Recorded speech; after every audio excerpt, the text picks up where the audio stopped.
Le teaser final de la série Le Seigneur des Anneaux, les Anneaux de pouvoir a des airs de bande-annonce avec 2 minutes 20 de contenu et des dialogues qu'on n'avait quasiment pas eu dans les précédentes vidéos promotionnelles.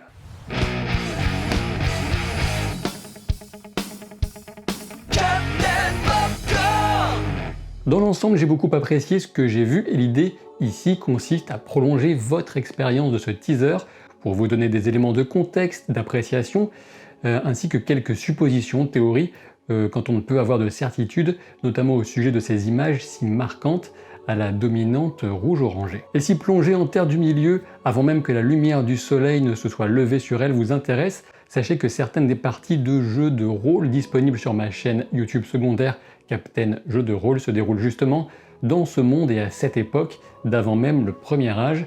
Le lien est évidemment disponible en description de la vidéo. Plusieurs voix de narration se font entendre dans ce teaser, mais on peut dire que le principal accent reste mis de justesse sur Galadriel.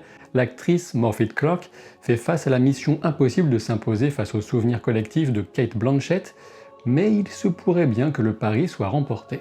Dans les premières secondes de ce teaser, on entend les premières notes de la musique de Rivendell, Fontcombe ou Fandval selon la traduction, qui vous sied le mieux. Musique de Howard Shore bien sûr, et pour moi il ne fait quasiment plus aucun doute que parmi les annonces qui nous attendent durant la Comic Con de San Diego, on aura enfin l'officialisation du travail de Howard Shore sur la BO de la série, aux côtés du compositeur Bear McCreary. Ce teaser commence en évoquant un monde si jeune que le soleil ne s'y est pas encore levé, avec une incroyable vision qui prolonge la toute première image officielle qui avait été dévoilée et nous amène vers la lumière conjointe des arbres de Valinor. Valinor, c'est le domaine des puissances divines d'Arda, situé sur le continent occidental Aman.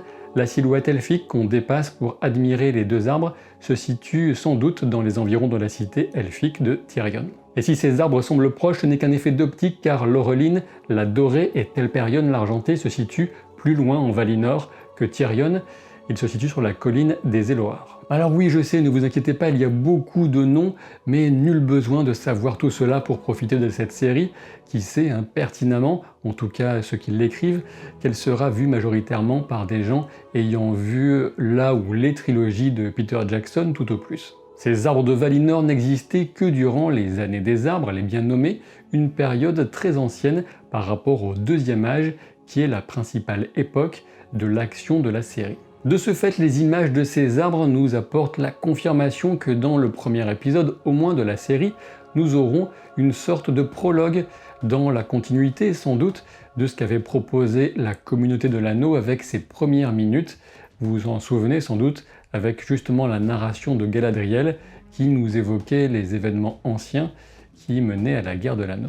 Ici, il s'agira sans doute de nous conter certains grands événements de la jeunesse de la Terre du Milieu, et événements qui aboutissent notamment à la situation du deuxième âge. Et justement pour vous situer tout cela chronologiquement par rapport à la guerre de l'anneau, l'histoire de Frodo, Sam, Gandalf et compagnie, celle-ci se tient à la fin du troisième âge et donc la série se déroulera elle des milliers d'années avant tout cela. Comme vous le savez sans doute déjà, Galadriel et Elrond sont très anciens, Galadriel étant l'aîné parmi les deux, mais on va y revenir avec leur discussion. Les images suivantes d'un groupe qui traverse dans la brume une vallée avec de faibles cours d'eau ne permettent pas de distinguer s'il s'agit d'elfes ou d'humains, a priori pas des orques, car à cette époque, il n'en existe pas qui sont capables de résister longtemps à la morsure directe du soleil. Les paysages naturels plus somptueux les uns que les autres se succèdent et on trouve ensuite un petit groupe mené dans les sommets neigeux par Galadriel alors qu'un aigle immense se révèle en plein essor au second plan. Ce groupe cherche à débusquer des créatures du mal de toute évidence,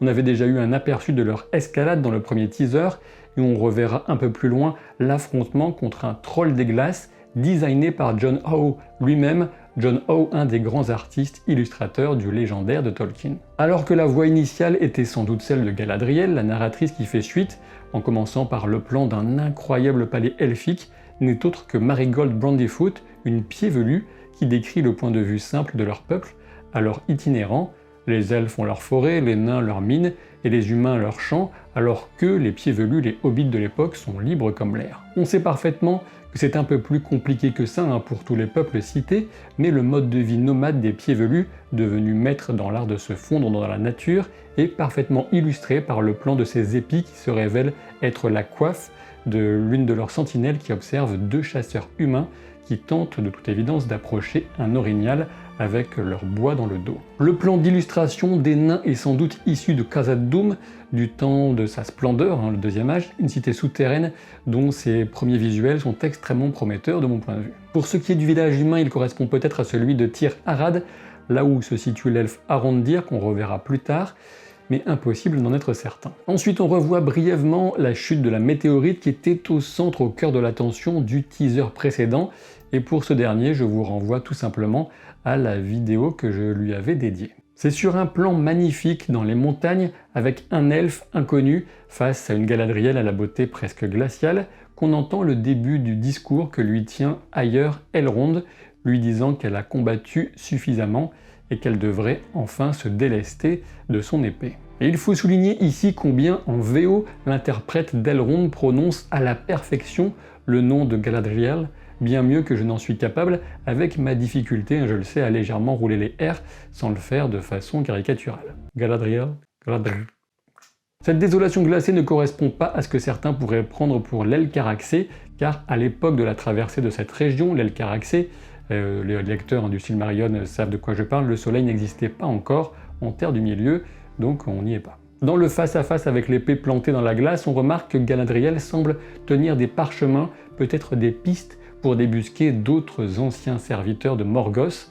Et oui, Morgoth, Melkor si vous préférez, celui qui était le maître de Sauron, et l'origine du mal, en quelque sorte, quand le monde était jeune, avant sa défaite. L'échange entre Elrond et Nerwen, un autre nom de Galadriel qui lui fut donné par sa mère, se déroule peut-être dans le royaume de Lindon, où règne le haut roi Gil-galad, qu'on verra ensuite. Alors oui, je me la joue un petit peu avec Nerwen, ce qui signifie la jeune fille homme, car Galadriel, fille de Finarfin et Éarwen, était spécialement grande et forte, capable de rivaliser en prouesse physique avec les elfes les plus puissants ayant jamais existé. De toute évidence, elle n'est pas du tout convaincue par la théorie de la défaite définitive du mal, et elle s'acharne à le traquer jusque dans les lieux les plus inhospitaliers de Terre du Milieu. On a ensuite un plan aérien de ce qui pourrait être une cité elfique fluviale et potentiellement Ostinedil, la capitale d'Eregion, même si elle est normalement fondée par Galadriel et son mari Celeborn. Je me demande si la série n'en fera pas directement la cité de Celebrimbor, le maître orfèvre. La discussion se poursuit toutefois et Galadriel soutient à Elrond qu'elle a vu plus d'horreur que lui, et chronologiquement, c'est indéniable, Galadriel est plus ancienne et elle a pu vivre certaines des premières batailles des elfes contre Morgoth qui précèdent la naissance d'Elrond. C'est peut-être une évocation de la bataille de la flamme subite qu'on a ici sur fond orange, sachant que le montage cherche à nous faire penser sans doute que la scène suivante, plus nettement rouge, correspondrait au même événement, ce qui ne me semble pas être le cas. On a donc d'abord Galadriel recouverte de cendres avec potentiellement cette bataille de la flamme subite d'Agor Bragolach et la dévastation semée par le premier dragon, Glaurung, pour sa deuxième sortie des profondeurs de la forteresse de Angband. Ensuite, la séquence sous-marine pourrait correspondre à deux choses. On pourrait penser au premier massacre des elfes par des elfes à Alqualondë, une cité côtière des elfes de Valinor, la terre des dieux, rappelez-vous. Néanmoins, le feu n'a pas sa place, dans mon souvenir en tout cas, dans ce premier grand péché des suivants de l'elfe Féanor, qui ont voulu prendre de force des navires à d'autres elfes pour quitter le Valinor et rejoindre la Terre du Milieu. Sachant que leur objectif était d'y poursuivre Morgoth, le maître du mal de l'époque, mais je vais y revenir un peu plus tard dans ce teaser. Et par ailleurs, je dois bien dire que des constructions recouvertes d'eau immergées de cette façon ne me semblent pas avoir de véritable sens dans ce contexte que j'évoquais, celui du massacre d'Alqualondë, puisqu'il s'agit d'affrontements et pas d'un cataclysme ou d'une inondation. Et de ce fait, pour cette scène tout de rouge, une autre possibilité bien différente me vient à l'esprit, celle d'une vision de l'avenir.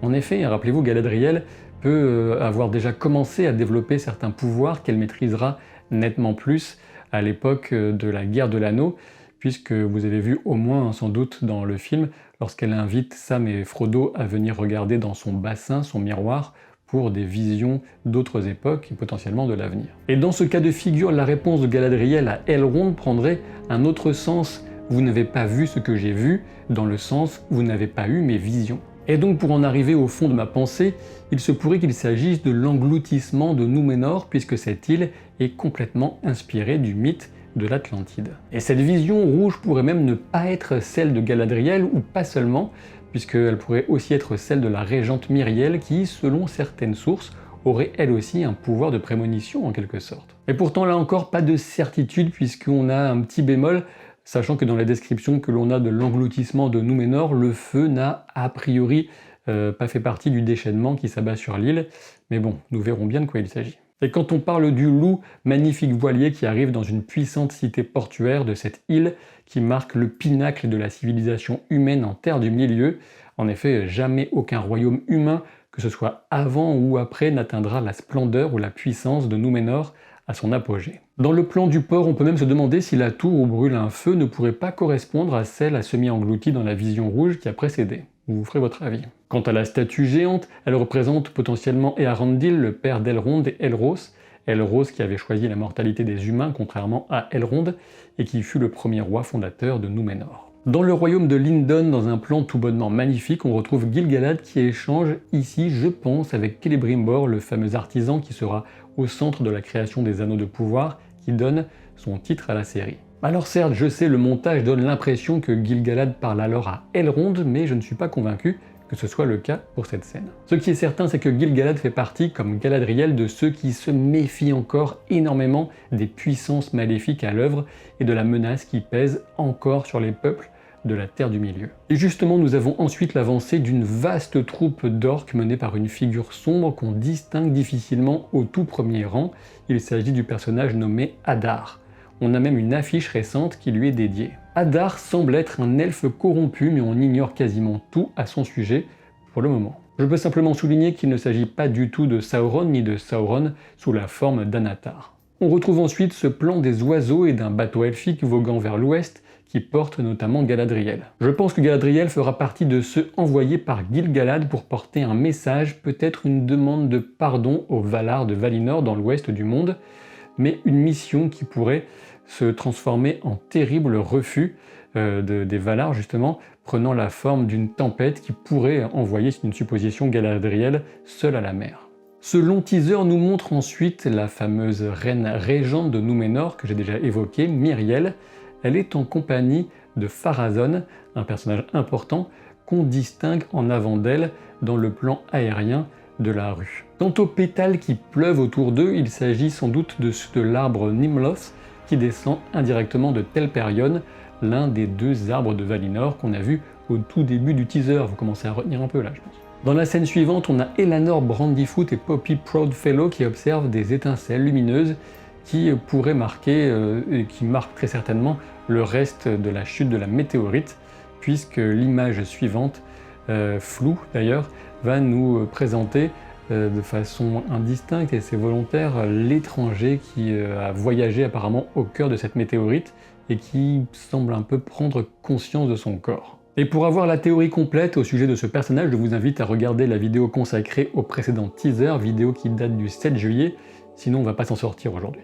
On revient à Khazad-dûm où Elrond est un émissaire des elfes et on distingue nettement les masques de métal des gardes nains, masques de métal qui vont même englober leur barbe, ce qui est très fidèle aux descriptions de Tolkien et qui leur a permis parfois, même au premier âge, de tenir plus longtemps que quiconque face aux flammes des dragons. On peut distinguer aussi que Elrond porte ce qui est sans doute le sceptre de Gondolin dans sa main gauche, sceptre qu'on voyait déjà dans l'affiche qui lui était consacrée.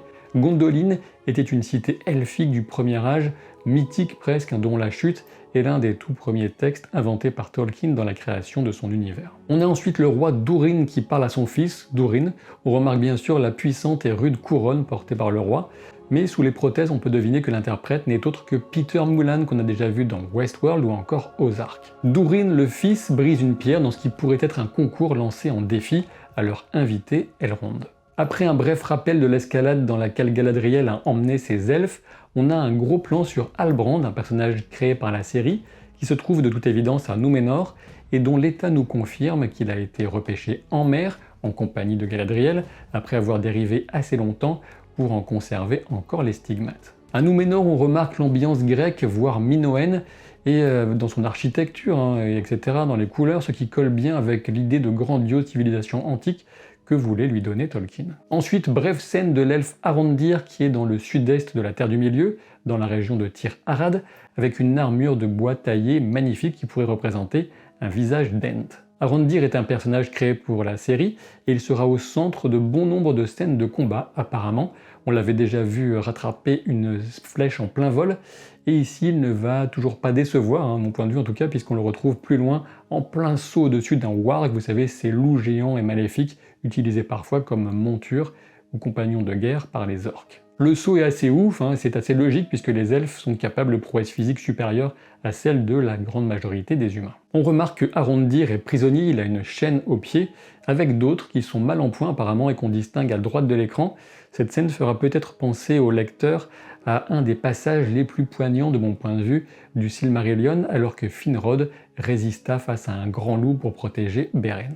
Mais revenons en arrière dans le teaser avec une charge de cavalerie de l'armée núménoréenne à la tête de laquelle on devine Galadriel mais aussi Halbrand, tous deux sans casque. Tout ne se passera pas si facilement pour les pieds velus et les deux amies Elanor et Poppy de toute évidence puisqu'elles doivent se réconforter mutuellement. Et maintenant dans une ambiance maritime entre radeaux de Halbrand et Galadriel et puissants navires de Númenor, on a notre premier et rapide aperçu d'un personnage très important, Isildur, fils d'Elendil et ancêtre d'Aragorn, bien sûr. Comme vous pouvez le constater dans cette image, Isildur est un simple marin apparemment, mais il vient d'une puissante famille noble, même si le trône n'est pas à eux. La voix profonde qui évoque un passé qui est mort et la nécessité d'aller de l'avant appartient justement à Elendil, et c'est lui, je pense, qu'on voit chevaucher aux côtés de Galadriel sur une plage de Númenor. Et quand on le voit enfin, on peut dire qu'il pète la classe, si vous me passez l'expression.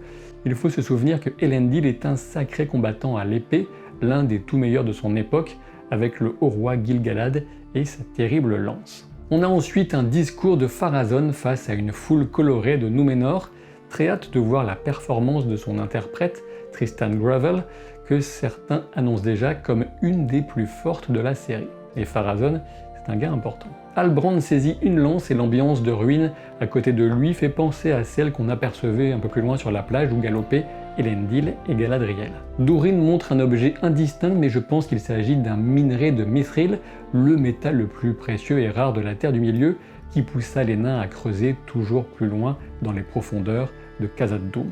Il faut savoir que les échanges de commerce et de techniques d'artisanat entre nains et elfes seront un élément important de l'histoire a priori, et Celebrimbor était à l'époque leur plus grand ami elfe. Rapidement, on a l'aperçu d'un cercle d'elfes qui sortent leurs épées pour prêter un serment sous un ciel étoilé, ce qui a affolé les connaisseurs car on peut deviner qu'il pourrait s'agir ici du serment de Fëanor et de ses fils. Ce serment lança les elfes Noldor dans une série de choix terribles dans le seul but de récupérer les 3 joyaux les plus incroyables jamais créés, les Silmarils, œuvre de Fëanor volée par Morgoth, qui s'appelait encore à l'époque Melkor. Voilà qui confirme encore un prologue sur les jours anciens, une partie du premier épisode qui excite énormément la curiosité et l'attente des lecteurs du Silmarillion notamment. Une pirouette après un saut puisque Galadriel se bat contre le troll des glaces qui a déjà dû tuer peut-être une bonne partie des elfes qui l'accompagnaient. Et on a à nouveau l'étranger qui s'est écrasé dans la météorite et un plan aérien dont la forme d'œil semble nous dire assez clairement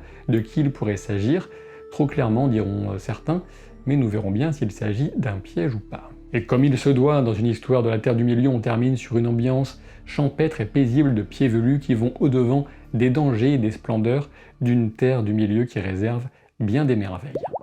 Si vous avez apprécié cette vidéo, sachez que je continuerai bien sûr à couvrir cette série, mais bien d'autres, et aussi la série House of the Dragon. Et si vous ne voulez pas finir enfermé avec tous les haters excités de cette série, les Anneaux de pouvoir pendant tout l'été, je vous conseille plutôt de vous abonner à la chaîne pour ne rien rater au passage. Et je vous dis à très vite pour de nouvelles aventures. Salut!